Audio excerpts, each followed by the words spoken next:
kanin thamwangin an om khipui hlau om chua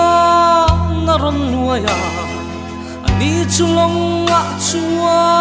namusi ran boral hi idu emni ran puingai kan ru masin an authoma i suwa aron har inrin na khonge ti na so san khua trong chain i chak na mang sabin rumo i auto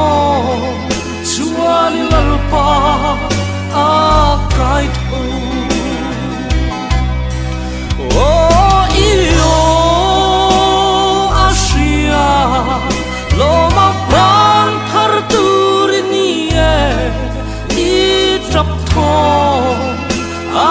ilalpa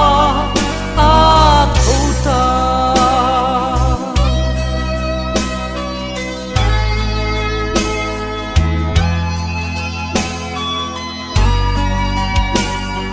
inrin lo lai lo theng chipuin anuai vel che a be se na song a bota mo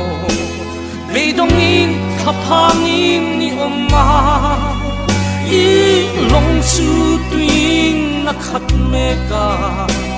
lui puya chuan i bora ngei to i chan tam tu tran pui na i ava ban san thei hian i moi si lo san khua trong train i chak na mang sabin rumo i auto chuan lalpa a kai tho o io asia lo ma pan har tur ni e i trap tho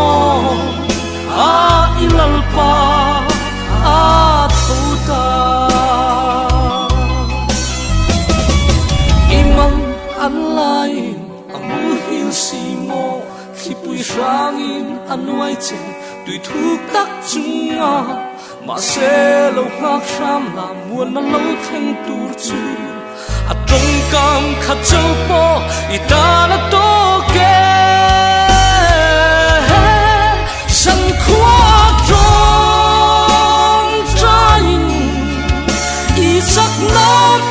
sabin rumo i auto chuan lalpa a kai tho o io asia lo ma pan par tur ni e i trap tho a lalpa a thuta trap tho a ilalpa